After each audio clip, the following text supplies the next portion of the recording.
Olá pessoal, estamos aqui no Varanda com Flavinha, no dia 4/2, o Dia Mundial do Câncer.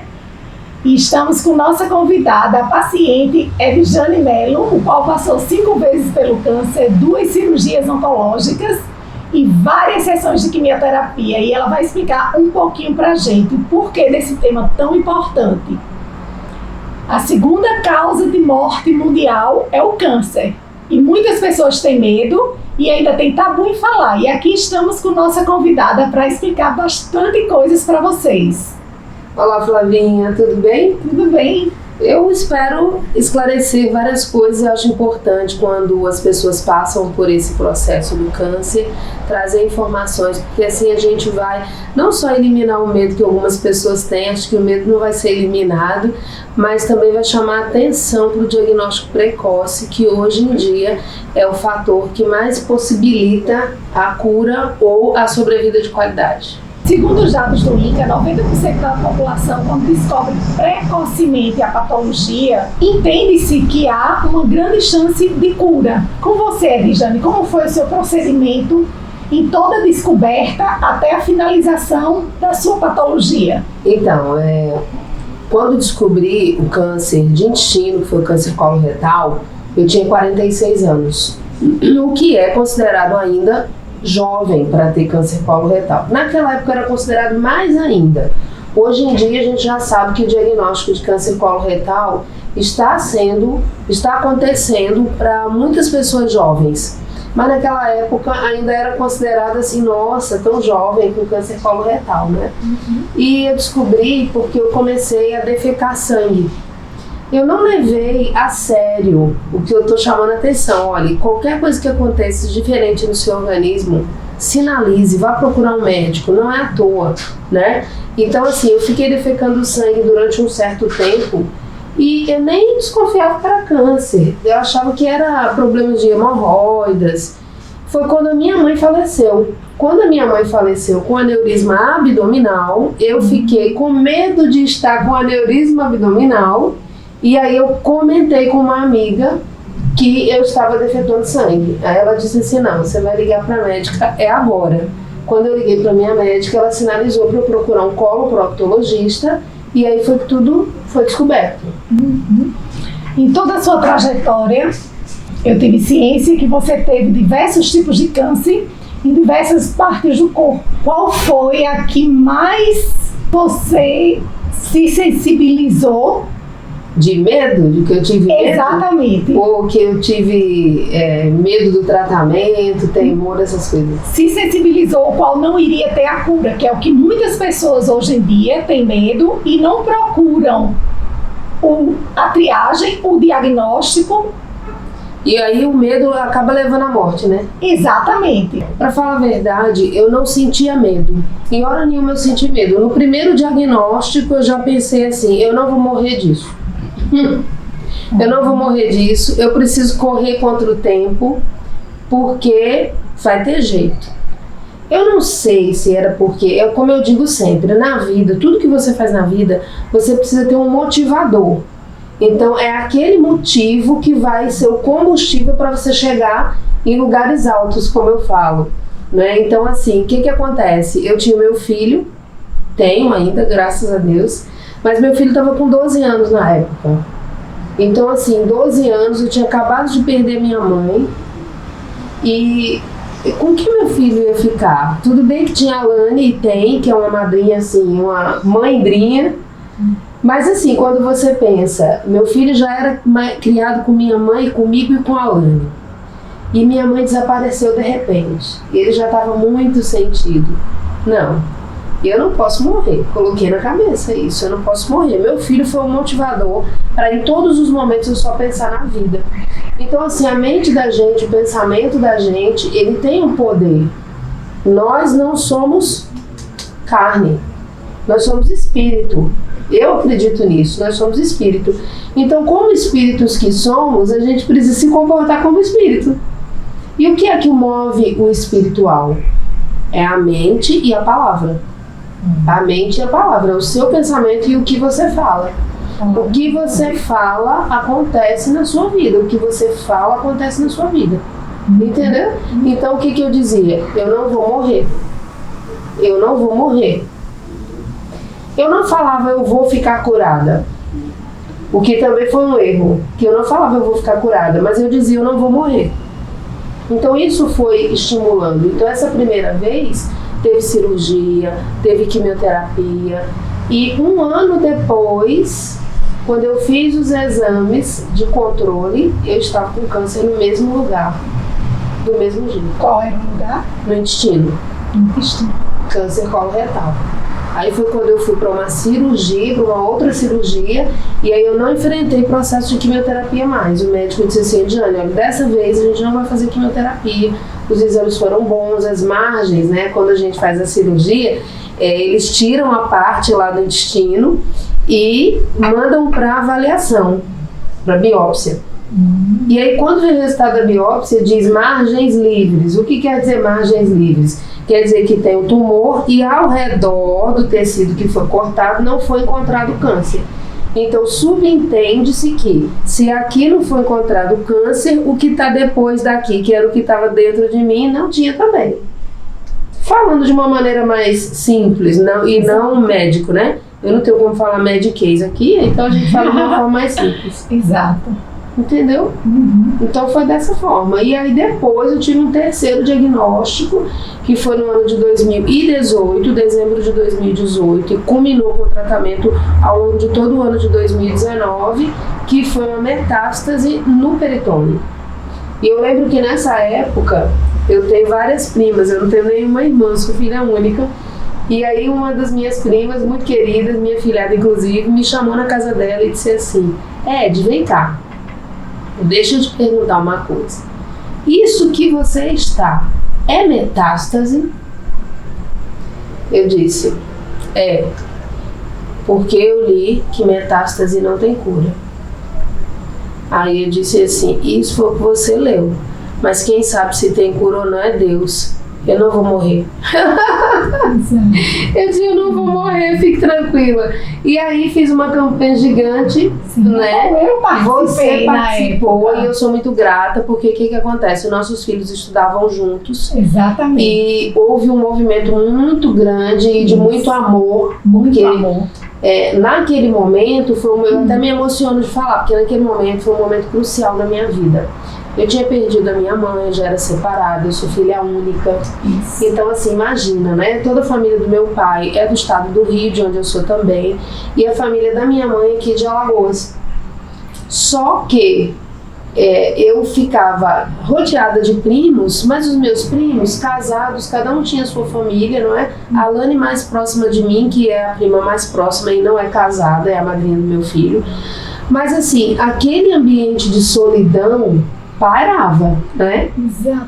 E de repente se moveu uma onda de amor por todos os lados, que muito mais do que dinheiro para fazer cirurgia, que teoricamente foi o objetivo da campanha, teoricamente não, né? Foi o objetivo da campanha, mas foi muito além disso. Hoje eu entendo o motivo de tudo aquilo, né? Nada é à toa.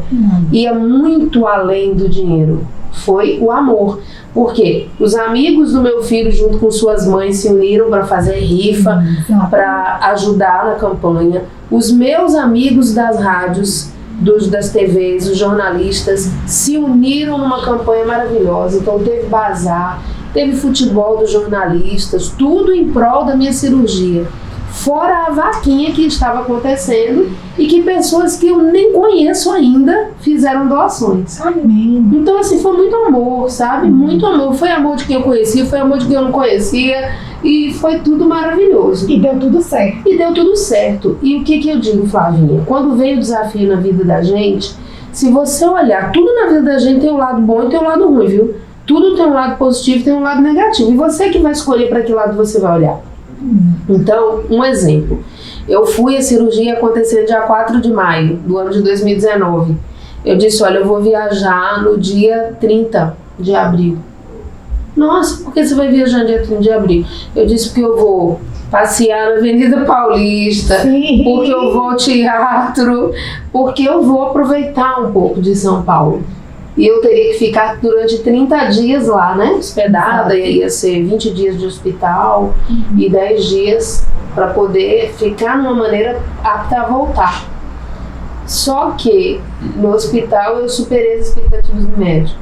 Eu olhava, e aí mais uma vez eu chamo a atenção de você que está aí do outro lado, você que é público da Flavinha, presta bem atenção. Olha sempre com alegria. A Flavinha é uma pessoa que emana alegria, né? No falar dela já é alegria, já é sorriso, já é alegria. Então, assim, olha para as situações com alegria, com positividade. Olha para o lado bom e não tira o foco do seu objetivo. Eu falei no início aqui do nosso bate-papo que o meu objetivo era não deixar o meu filho sozinho. Exato. Né? Então continuava esse. E lá em São Paulo eu pensava que eu preciso voltar para casa. Eu quero ver o meu filho, eu tenho que estar do lado do meu filho. Então o que fez? O que isso gerou? Eu fiz uma cirurgia grande, uma laparotomia exploratória, que é uma cirurgia que abre, na verdade, o abdômen da pessoa aqui de cima, e aí se a câmera estiver pegando, a pessoa vai ver, daqui de cima, logo abaixo dos seios. Aí eu digo que é até nos finalmente. Até nos finalmente, abre toda a barriga da pessoa. E eu vou te falar, eu cheguei no quarto pós-cirurgia 11 horas da noite, e quando foi antes de 11 horas da manhã, eu estava caminhando no hospital. E assim, ninguém acreditava naquilo e ninguém queria nem deixar, porque não podia. Mas eu fui tomar banho de cadeira, que não era só aquela asepsia, né, na cama. Sim. E aí eu conversei com a enfermeira e digo, olha, eu preciso ir tomar banho. E aí a gente vê o que é um tratamento humanizado. É atender a necessidade do paciente. Né? E é muito importante o tratamento humanizado, não é isso? Porque eles compreendiam que ir tomar um banho de cadeira iria fazer toda a diferença na minha recuperação. E fez de fato? E fez de fato, porque com 10 dias ou menos eu já tinha saído do hospital. Que maravilha. E com menos de 20 dias eu já estava de volta em Maceió. Então assim, eu já comemorei meu aniversário, que foi no dia 27 de maio, já estava em casa, recebendo visita, comemorando, comendo bolo. E a gente precisa ter esse foco no objetivo da gente, né? Então assim, o que você quer? Aonde que você quer chegar? Exato. É importante você saber essa clareza, né? O primeiro passo é a clareza. Aonde você quer chegar? O que você quer alcançar? E aí você vai derrubando os obstáculos. Perfeito. Sabemos que não é muito fácil falar sobre a patologia. Hoje em dia, 90% da população, como eu falei, quando é diagnosticado com antecedência, há chances de cura. Está aqui um caso claro, concreto. Mas fora a medicina, eu gostaria que você explicasse em que você se apegou. Quais foram as suas esperanças? Então, eu sou cristã, eu sempre tive fé em Deus. Fé em Deus. Ao longo dessa caminhada, durante esses 7 anos, que agora já vai completar 8 anos, né? 8 anos, sim, 8 anos. Fazendo a conta aqui. E o que acontece? Eu fiz mudanças na minha vida. Porque em determinado momento, depois desse diagnóstico de 2019, desse tratamento, eu fui diagnosticada novamente. Depois que eu voltei de São Paulo. E aí, eu tive a oportunidade, eu fui convidada por uma amiga em participar de um centro de cura. E o que era um centro de cura? O centro de cura era um lugar onde as pessoas explicavam a cura bíblica, a cura de Jesus, a cura que tem escrito na Bíblia. E aí aquilo foi para mim uma descoberta. Eu que sempre fui cristã, que sempre me dizia cristã, que tinha a Bíblia em casa aberta e que dizia que conhecia o cristianismo, eu descobri que realmente eu não conhecia, que precisava abrir e ler a Bíblia, não bastava só ler o Salmo 23 ou o Salmo 91, que a gente pode dizer que são salmos famosos, né? Exato. Mas que tinha que ir além dos famosos. Então ali foi explicado de uma forma tão clara o que era a cura e como ela se manifesta no corpo da gente. E eu digo se manifesta porque na Bíblia diz que ela já foi conquistada. Então assim, a gente nem deve falar eu vou conquistar a cura, eu vou receber a cura. A cura você já recebeu, Cristo já foi lá na cruz e já conquistou isso pra gente. A gente precisa fazer com que ela se manifeste no nosso corpo, né? E aí eu aprendi isso e entendi que eu compreendia de forma completamente diferente. Então eu me senti no engano. O nome é esse, me senti no engano. Ai, Diana, você está dizendo que você se sentia no engano, você está se referindo à religião. Eu não estou falando aqui de religião. Eu estou falando aqui da Bíblia, que eu acredito que quem se diz cristão deveria ler a Bíblia, usar a Bíblia, compreender a Bíblia de alguma forma. E hoje está tão fácil, sabe, Flavinha? Sim. Porque hoje tem aplicativo na internet, hoje tem vídeos no YouTube, hoje tem Bíblia falada. Devocionais diários, pessoas que falam, que explicam, que se dispõem, né, a explicar. Grupos de mulheres, grupos de homens que se reúnem para estudar. Então isso é muito bom e é poder. Aí eu entendi, eu compreendi assim, nossa, eu estou entendendo tudo errado. Então, se agora eu estou começando a entender certo, eu vou usar o que está escrito na palavra. E aí eu passei por um procedimento que não foi uma cirurgia, eu tinha como optar por esse procedimento ou por uma cirurgia, que foi uma ablação percutânea, é o nome do procedimento. E o que é isso, trocando em miúdos? É retirar o tumor através de um catéter. Então, ao invés de cortar, ao invés de para tirar mesmo o tumor, através de um catéter, esse tumor é retirado. É muito menos invasivo, um furo, né? E quando termina, você está andando. Você passa 24 horas no hospital só. Foi aqui em Maceió que eu fiz, lá na Med Rádio. Eu tenho muito orgulho de falar isso. O Dr. Ives Borer, uma pessoa maravilhosa, que já tinha feito as minhas biópsias, ele faz biópsia também, e eu fiz esse procedimento que foi um sucesso. Só que, na hora que eu fui fazer o exame de controle para ver se esse procedimento realmente tinha sido um sucesso, estava tudo bem, a tomografia mostrou uma surpresa ingrata de câncer no pulmão. Olha! E aí a gente está aí numa semana onde nós perdemos, e eu considero uma perda, porque eu também sou uma jornalista, e a Glória Maria era uma pessoa que chamava a nossa atenção pela alegria, pela vitalidade, por não dizer a idade, mas se eu fosse ela, e eu estivesse naquela condição, aos 73 anos, meu filho, eu ia andar com um negócio dizendo assim, olha, eu tenho 73 anos. Ninguém ia acreditar mesmo, né? Exato. Porque é maravilhosa. E aí nós perdemos a Glória Maria por uma, na verdade, vou dizer, um desenrolar, se pode dizer assim, do câncer de pulmão, né? Porque começou no pulmão, metástase no cérebro, e aí depois teve esse desfecho indesejado aí. E aí, quando eu soube que estava com câncer de pulmão, eu já conhecia o quê? A palavra. Exato.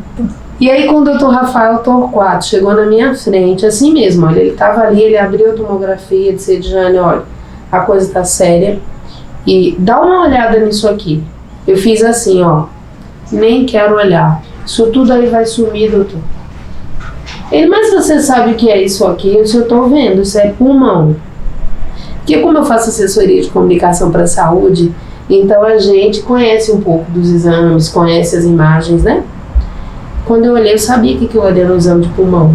E aí ele disse assim, então, veja só, olha só aonde esse bandido foi parar. Ele chama bandido. Ele disse, se preocupa não, doutor, vou dormir tranquila hoje, isso tudo aí vai sumir. Aí ele virou e disse assim pra mim, eu acho que você precisa marcar uma consulta para conversar com a psicóloga. Aí eu peguei e disse assim, você tá achando que eu tô ficando doida, né? Mas eu não tô não, isso também tá na Bíblia, que quem tem muita fé vai ser confundido como louco. Isso vai sumir, doutor, fica tranquilo. Aí ele disse, 12 sessões de quimioterapia. Tá prescrito. E depois você vai precisar fazer mais um ano, como se fosse um reforço. Com a droga mais leve. Estou falando em linguagem assim, que a gente possa compreender, né? Não foi assim que ele me disse. E aí, comecei a quimioterapia e sempre orando e declarando, eu sou curada e sarada, a palavra diz que eu sou curada e sarada, eu sou o que a palavra diz que eu sou, e todos os dias eu declarava, porque lembra que no início eu falei com você, que o que move o espiritual é o seu pensamento e a sua palavra. A palavra tem poder. Né? A palavra tem poder. A Bíblia diz que a palavra ela tem poder de vida e de morte. Quem quiser usá-la vai desfrutar, vai comer dos seus frutos, não é? E aí eu resolvi usar uma palavra de vida. Da terceira sessão de quimioterapia, eu senti muita dor.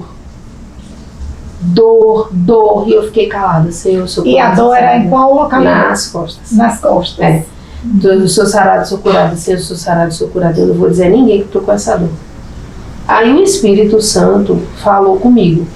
Isso não é loucura. Quanto mais a gente lê a Bíblia, a gente ora, a gente ouve a voz do Espírito. Algumas pessoas chamam de intuição. Ouve os Espíritos e também vislumbra os sinais. Aí o Espírito Santo disse, fale com o seu médico. E eu falei com ele. Quando eu liguei para ele, ele disse, vai rapidamente para o Med Radios, que você vai fazer uma tomografia agora de urgência. E aí, trocando em miúdos, quando eu fiz essa tomografia, veio a prova de que todos os tumores tinham desaparecido. Na terceira sessão de quimioterapia, e aí todo mundo ficou realmente muito feliz, mas muito surpreso, né? E aí foi o quê? Foi o extraordinário de Deus que já estava acontecendo na minha vida. Exatamente, eu creio. E assim, de lá pra cá, eu tenho vivido momentos muito especiais, muito especiais mesmo, sabe? De conhecer a palavra e de usar a palavra a meu favor. E aí, se eu puder, eu dou uma dica pra você que tá vendo aí.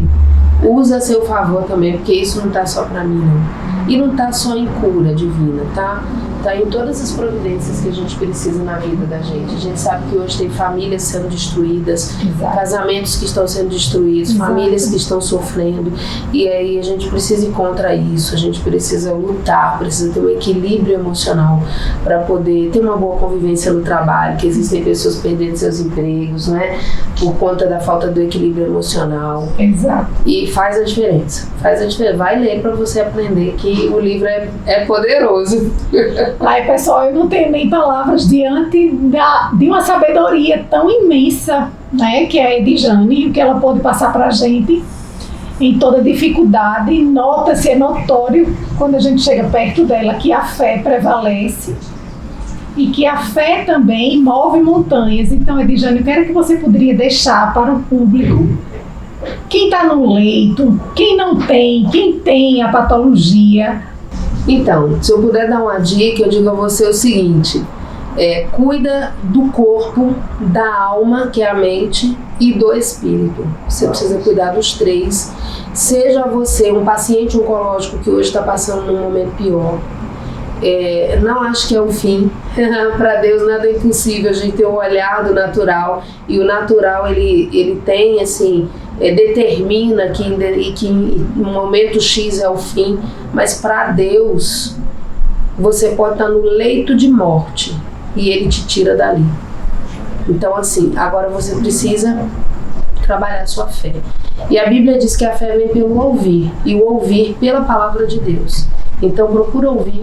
Ouvir o quê, Jane? Ouvir pessoas que falam sobre fé, sobre Bíblia, ouvir canções que falam sobre Bíblia, sobre Bíblia, sobre Deus, Jesus, Espírito Santo, que é isso que vai mover. Agora, não descuide da saúde do corpo, tá? Faça exames regulares, visite o médico, procure hábitos mais saudáveis, porque a gente sabe que o câncer, ele vem de sobrepeso, de hábitos mesmo. Os hábitos, eles são muito responsáveis por isso, pelo diagnóstico. Então, o sedentarismo precisa ser combatido. Ai, Jane, eu odeio academia, mas vai dar uma caminhada. Caminha na sua rua, caminha ao redor dali no seu quarteirão, depois você vai ampliando. Quando eu comecei a caminhar, quando eu voltava para casa, o porteiro pensava que eu tinha esquecido alguma coisa, mas já estava voltando, porque a gente não pode começar de uma maneira exagerada que a gente não vai sustentar, né? Então pensa com clareza o que você quer e corre atrás do objetivo das melhores maneiras. Eu me coloco à disposição. Se você quiser conversar comigo, vai lá no meu Instagram, manda lá uma mensagem e a gente vai conversar, porque eu tenho muita satisfação em ajudar as pessoas a melhorarem a saúde mental. Então, pessoal, estamos finalizando Varanda com Flavinha no Dia Mundial do Câncer, com a paciente Edjane, que contou toda a experiência de vida.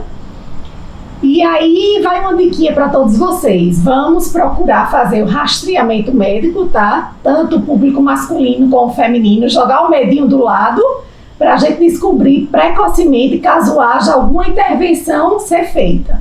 Um abraço e até o próximo Varanda com Flavinha para vocês.